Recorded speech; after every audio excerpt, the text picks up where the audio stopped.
Shalom, shalom, então, aos irmãos, sejam muito bem-vindos aí a mais um discipulado. Hoje nós vamos trabalhar o tema do Egito, chamei meu filho. Essa é uma incógnita, né? Essa é uma pergunta sobre uma profecia que Mateus, o evangelista Mateus, ele associa ao Senhor Yeshua, como cumprida no Senhor Yeshua. E por que é relevante e importante nós tratarmos deste assunto e deste tema, que faz parte da série Profecias do Messias? Porque esta profecia que Mateus aplica a Yeshua é uma das profecias que os judeus que não reconhecem Yeshua, Jesus, como Messias, eles questionam, objetam, dizendo: olha, esta profecia não pode ser aplicada ao Messias. Essa profecia não diz respeito ao Messias, e sim ao povo de Israel. Então, este é um tema muito pertinente, por nós estarmos tratando dessa série de estudos, e principalmente para nossa defesa da fé, né? É um estudo apologético mesmo. Então, irmãos, sem perca de tempo, vamos para o primeiro slide, onde eu selecionei o texto de onde nós extraímos o tema de hoje. Então, é Mateus, capítulo 2, versículo 13 ao 15. Olha o que diz o evangelista Mateus. Depois que os magos foram embora, um anjo do Senhor apareceu em sonho a José e disse: levantem-se, tome o menino e sua mãe e fuja para o Egito. Fique por lá até que eu avise você, porque Herodes há de procurar o menino para matá-lo. Levantando-se José, tomou de noite o menino e a sua mãe e partiu para o Egito, onde ficou até a morte de Herodes. Isso aconteceu para se cumprir o que foi dito pelo Senhor por meio do profeta: do Egito chamei o meu filho. Então, o evangelista Mateus, ele associa esse evento da vida de Yeshua ao cumprimento de uma profecia. É interessante porque os outros evangelistas não vão fazer menção dessa descida ao Egito. E Mateus a menciona justamente para mostrar, e esse foi o foco do seu evangelho, para mostrar que Yeshua de fato é o rei dos judeus. Lembrando de novo aos irmãos que o evangelho de Mateus, também conhecido, como disse Eusébio, pai da igreja Eusébio de Cesareia, historiador Eusébio de Cesareia, é o evangelho dos hebreus. Foi escrito originalmente em hebraico, foi o evangelho para o povo hebreu, para o povo judeu. Então, Mateus quis linkar vários eventos da vida do Messias a cumprimentos de profecias, para mostrar que, de fato, Yeshua, Jesus, é o Messias esperado pelo povo judeu. Então, para não perdermos tempo, vamos para a profecia. A profecia que o evangelista Mateus menciona é Oséias 11:1. Está aí, Oséias 11:1, que diz: quando Israel era menino, eu o amei, e do Egito chamei o meu filho. Se nós pegarmos o texto de forma literal, você vê que, de fato, a profecia de Oséias 11:1 é e se dirige ao povo de Israel. Quando Israel era menino, eu o amei, e do Egito chamei o meu filho. Então, nós temos aqui, de fato, uma problemática. E diante dessa problemática, nós precisamos respondê-la. Por quê? Porque esta é uma das objeções que judeus que não reconhecem Jesus como Messias e combatem o Novo Testamento como livro judaico, que Jesus não é o Messias, que o Novo Testamento não é um livro judaico, eles pegam essas problemáticas e objetam sobre elas, e nós precisamos aprender e entender e saber responder a essas objeções e possíveis problemáticas. Olha só, trouxe a citação aí do Dr. David Stern, comentando esse texto de Mateus capítulo 2, versículo 13 ao 15, em que ele diz: Oséias 11:1 claramente se refere não ao Messias, mas ao povo de Israel, que era chamado de filho de Deus antes de deixar o Egito. Ele se baseia a sua fala a citação de Êxodo 4:22. Israel, desde o Êxodo, ele é chamado também de filho de Deus. Olha que interessante. E é importante nós entendermos e termos ciência desse texto, porque os antimissionários, os judeus ortodoxos, ou os ex-cristãos, vamos chamar assim, né? Que gostam de jogar pedra no Novo Testamento, né? Eles dizem, muitas das vezes, que só Israel é chamado de filho de Deus. Mas nós sabemos que não. Por exemplo, o Salmo de número 2, é claro ali, é um salmo messiânico, isso é indiscutível, do ponto de vista de todos os grandes exegetas e comentaristas da Torá e da Taná, eles citam que Salmo de número 2 é um salmo messiânico. E lá o texto é claro, né? O Messias é chamado de filho, né? No Salmo de número 2. Então, tanto o povo de Israel quanto o Messias são chamados de filhos.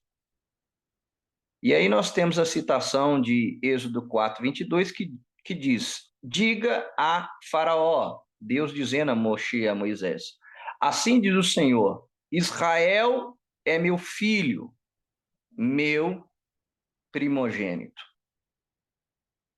Então, irmãos, diante de tudo que nós apresentamos aqui, só aumentou a problemática. E muitos vão dizer que Mateus errou, que Mateus forçou a barra, que Mateus ele aplicou a profecia de forma equivocada, que distorceu a profecia para colocar Jesus como Messias. Então, nós precisamos entender isso. E para entender essa possível problemática e para responder a este questionamento, a essa objeção, nós precisamos entender o método judaico de estudar as Escrituras e de ensinar as Escrituras. Qual que é o método que Mateus utilizou? Ficou claro que Mateus não usou o método literal do texto. Nós vamos mencionar aí o Pardês. Para responder a este questionamento, precisamos compreender os 4 modos básicos de interpretação das Escrituras usado pelos rabinos, que é o conhecido Pardês, a palavra hebraica que é um acrônimo formado pelas iniciais, né, desses 4 métodos de interpretação das Escrituras usados pelos rabinos, que significa literalmente pomar ou jardim, né? Alguns chamam até de paraíso. Então, existe o método Pardês. E Mateus, nessa profecia, ao aplicar essa profecia ao Messias, ele usou esse método de interpretação das Escrituras, que era muito comum já no primeiro século, na época de Mateus, de ser utilizado para o ensino, o Pardês. Eu coloquei aí os 4 métodos de interpretação das Escrituras judaicas. O primeiro método é o Pshat, que significa literalmente simples, que é o nível literal do texto. É você ler o texto e, de fato, interpretar aquilo que o texto realmente diz. O segundo método judaico, ou o segundo nível de se estudar a Escritura e de ensinar as Escrituras é o Remes. E o Remes literalmente significa dica, que é quando você lê um texto, mas ele está aludindo, é uma alusão, é uma dica, é um apontamento para um outro personagem, um outro evento, uma outra época. Então, esse segundo método é o Remes, quando você lê um texto, mas aquele texto também aponta para algo futuro. Terceiro método judaico é o Drash, que literalmente significa busca ou investigação. É o que nós conhecemos até dentro do curso e do estudo teológico, que é a homilética. É quando você pega o texto, você coloca ele no seu contexto e você faz as perguntas devidas àquele texto. Quem escreveu, para quem escreveu, por que escreveu, e nessa busca pela interpretação, nessa investigação do texto, nós temos o drash, que daí vem a palavra midrash, né? E o quarto nível, que é o mais profundo da Bíblia, do estudo judaico das Escrituras, é o Sod. E Sod significa literalmente segredo. É aquilo que está oculto. E aí eu dei o exemplo da gemátria. A gemátria é o valor numérico das letras hebraicas ou das palavras hebraicas. Uma forma de você encontrar um sod, um segredo na escritura hebraica, uma dessas formas é através da gemátria, né? Quando você pega uma palavra hebraica, por exemplo, e você acha o valor numérico dela, e você pega outras palavras que tenham o mesmo valor numérico na Torá, e você começa a encontrar revelações que linkam com aquela palavra que você extraiu dela o seu valor numérico. E aí você encontra um segredo dentro da escritura hebraica. Então, voltando ao nosso contexto, o primeiro ponto é: para responder a essa possível problemática, a este questionamento que Mateus ele distorceu a profecia, que ela não se aplica ao Messias, mas é uma profecia para Israel, nós respondemos e solucionamos essa problemática utilizando um método básico de interpretação das Escrituras que era e é até hoje muito usado pelos rabinos, que é o pardês. Então, nós temos 4 métodos de interpretação, ou 4 níveis de interpretação da Bíblia, da palavra de Deus, das Escrituras. Então, fica claro aqui no texto, meus amados, que Mateus não utilizou o pshat, que é o nível literal. Eu coloquei um lembretinho para nós aí. 3 pontos. Primeiro, o Novo Testamento é um livro judaico. É aquilo que eu sempre afirmo aos irmãos. O Novo Testamento é um livro judaico. Por mais que muitos se atentem, se apeguem ao grego, por muitos manuscritos estarem no grego, os mais usados estarem no grego, nós temos que lembrar que o Novo Testamento é um livro judaico. Por quê? Escrito por judeus. O Novo Testamento foi escrito por judeus. Todos os escritores do Novo Testamento eram judeus. E nós temos Lucas, que é ali da região do Oriente. Ele não era judeu,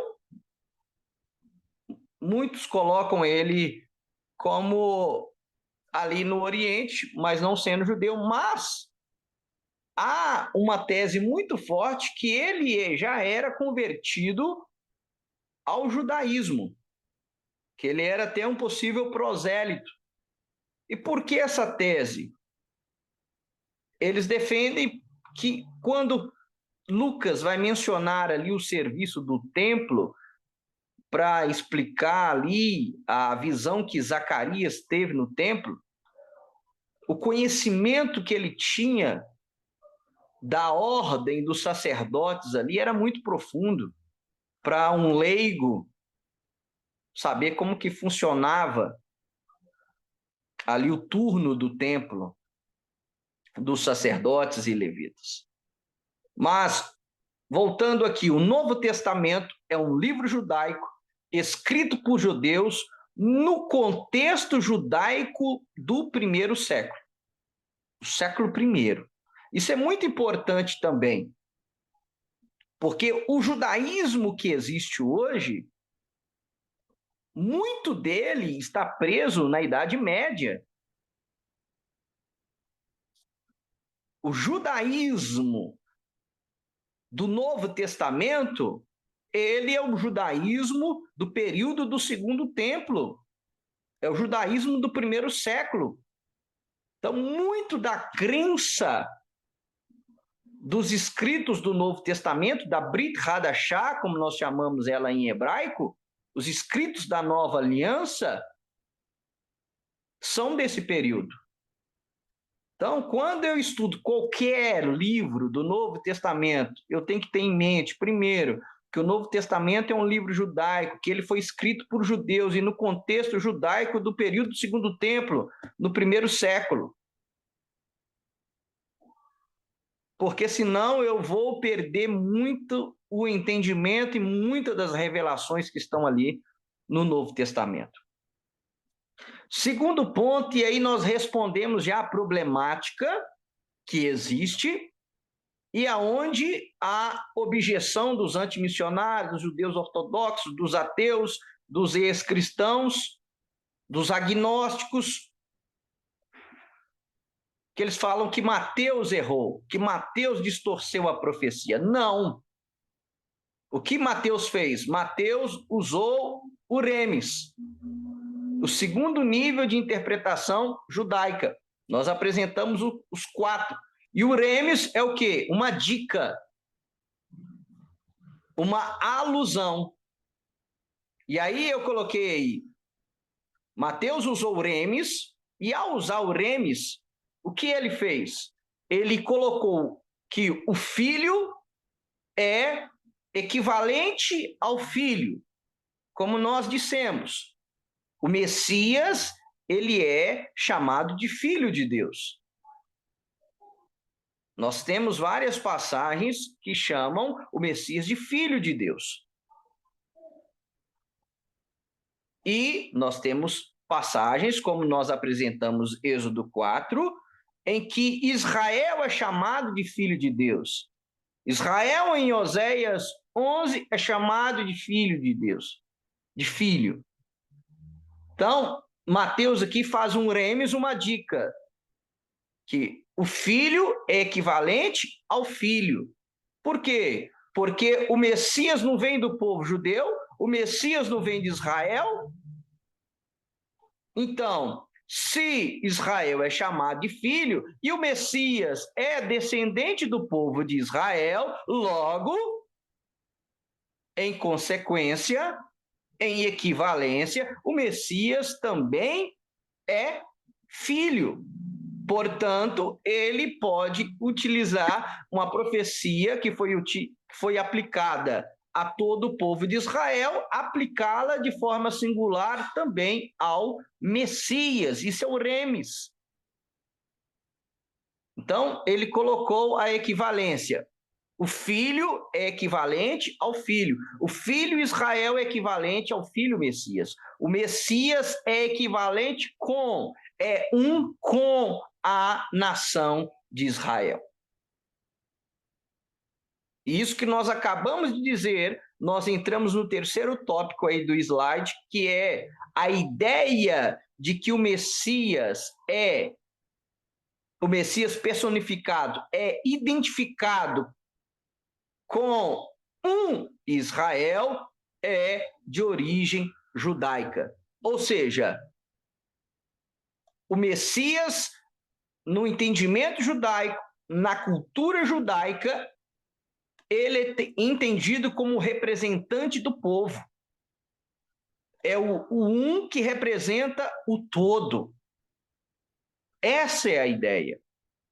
Então, como o Messias é o representante de Israel, logo, Mateus aplicou a profecia de Oséias 11:1, que era para Israel, ele também a aplicou para o Messias, como o Messias é o representante do povo de Israel.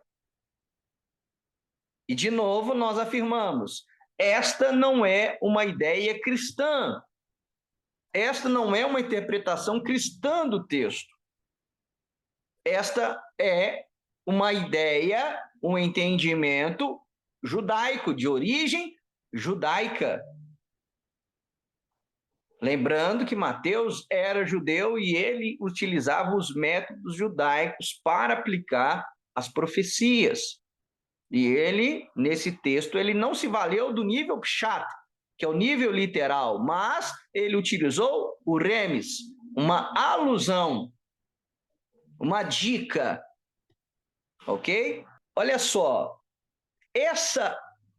a ideia de que o Messias representa o povo de Israel, que o Messias é mas é um pelo todo, que o Messias representa toda a nação de Israel, nós temos embasamento na própria Tanar, na própria Bíblia hebraica. Na própria Bíblia, nós conseguimos dar esse exemplo de que, ora, Deus se refere a Israel como todo, ora, o Eterno se refere ao Messias como representante de Israel. Então, a própria Bíblia me dá esse embasamento. Se alguém vier me questionar, eu já coloco na mesa esses dois textos. Nós temos inúmeros. Só que, a título de representação, nós colocamos só um. Olha só, primeiro, Isaías 41, versículo 8 e 9. Diz assim: mas você, Israel, meu servo. Então, aqui toda a nação de Israel está sendo chamada de servo de Deus. Você, Jacó, a quem escolhi, você, descendente de Abraão, meu amigo. Você, a quem eu trouxe dos confins da terra e chamei dos seus cantos mais remotos, e a quem eu disse: você é meu servo, eu o escolhi e não o rejeitei. Essa é uma profecia clara, se referindo ao povo de Israel. Agora, paralelo a esse texto, nós temos Isaías 49, do 3 a 6, onde nós temos também o Messias sendo chamado servo. Olha o que diz o texto. Isaías 49, 3. E me disse: você é o meu servo, você é Israel, por meio de quem hei de ser glorificado. Mas eu disse: tenho trabalhado em vão, gastei as minhas forças por nada e à toa. Todavia, o meu direito está diante do Senhor, a minha recompensa está diante do meu Deus. Mas agora diz o Senhor, que me formou desde o ventre para ser o seu servo, para trazer Jacó de volta e reunir Israel. Não tem como Israel unir Israel, né? Mas para trazer Jacó de volta e unir Israel a ele, porque sou glorificado diante do Senhor e o meu Deus é a minha força. Sim, ele diz: para você é muito pouco ser o meu servo para restaurar as tribos de Jacó e trazer de volta o remanescente de Israel. Farei também com que você seja uma luz para os gentios, para que você seja a minha salvação. Aqui o texto está claro, que é uma referência ao Messias, e não a outra pessoa. Para que você seja a minha Yeshua, para que você seja a minha salvação até os confins da terra. Então, irmãos, só aqui nós já fazemos um embasamento bíblico daquilo que nós defendemos acima. De que tanto o povo de Israel é chamado servo, quanto o Messias é chamado servo. E aqui nós temos embasamento bíblico, na própria Taná, de que o Messias representa o todo. O Messias representa todo o povo de Israel. E é muito comum também, nós temos aprendido nos nossos estudos das Parashot, que aquilo que aconteceu aos pais, Maaseh Avot Lebanim, aquilo que aconteceu aos pais vai acontecer aos filhos. Ou seja, aquilo que aconteceu com os patriarcas vai acontecer com o povo de Israel. É um pelo todo. Isso é um método judaico de estudo das Sagradas Escrituras. Então, de novo, meus queridos, Mateus não errou, Mateus não distorceu, Mateus usou um método totalmente judaico das Escrituras e aplicou uma profecia ao Messias, mostrando que Yeshua de fato é o Messias e que de fato ele representa todo o povo de Israel. Agora, nós vamos fazer uma outra citação judaica, que é o seguinte, do nosso xará Rafael Patai. No capítulo 12 do livro de Rafael Patai, de Messias Textos, os textos de Messias, ele cita a Pesikta Rabat 161 e 162, onde o Messias é chamado de Efraim. Olha que interessante. Por que é interessante? Porque Efraim é um nome que simboliza Israel. Nós temos várias profecias dos profetas canônicos em que Israel é chamado de Efraim. Só que o Rafael Patai, no seu livro Os Textos de Messias, ele cita uma literatura judaica chamada Pesikta Rabat, onde o Messias é chamado de Efraim. E não só ele é chamado com um título que simboliza todo Israel, ao mesmo tempo ele é apresentado como aquele que suporta os sofrimentos de Israel. Então, ele representa Israel, ele expia Israel. Então, na própria literatura judaica, nós temos o Messias sendo chamado de Efraim, o nome que simboliza a nação de Israel, principalmente as 10 tribos perdidas. Representa principalmente os exilados, aqueles que vivem na Galut, na diáspora judaica. Então, o que Mateus, de novo, estou dando uma outra citação para mostrar que o que o Mateus, o evangelista Mateus, se valeu, se utilizou, é totalmente judaico. Vamos agora para a Bíblia da Cabalá, né? É a obra máxima da mística judaica, que é o Zohar, o livro do esplendor. E aí eu peguei uma citação do Zohar,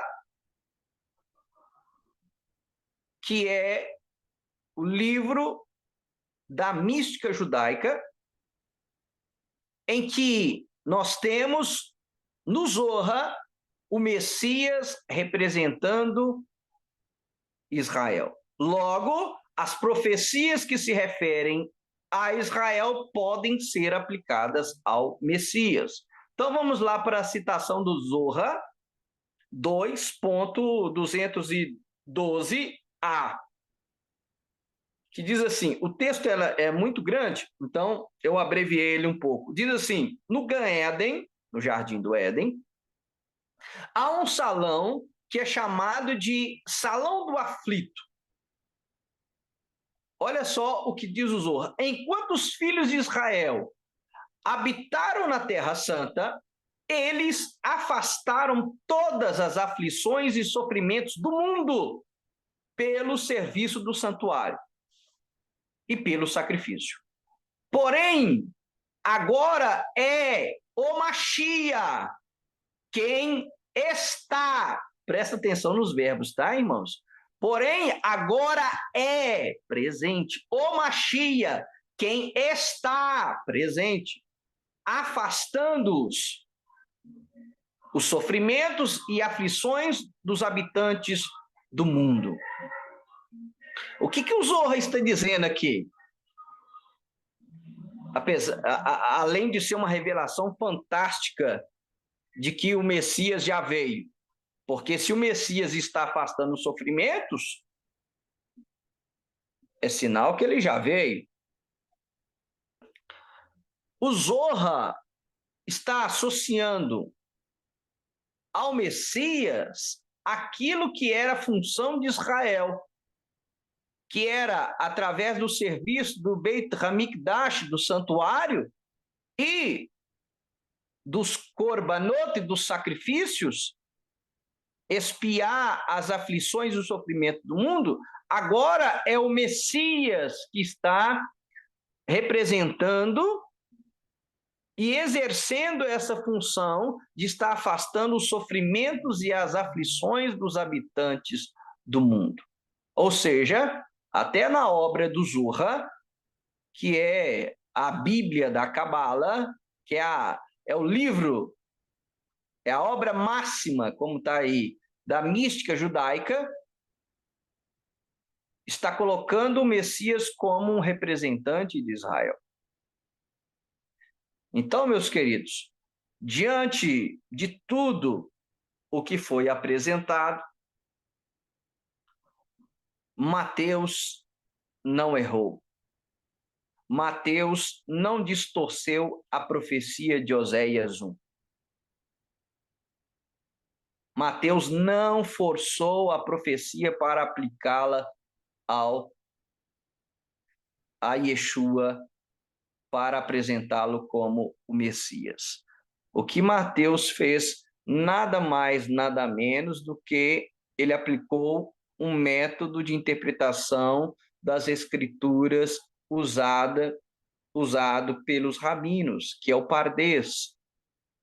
E ele usou o remes, ele fez uma dica, uma alusão, dizendo que o Messias equivale com ou com a nação de Israel.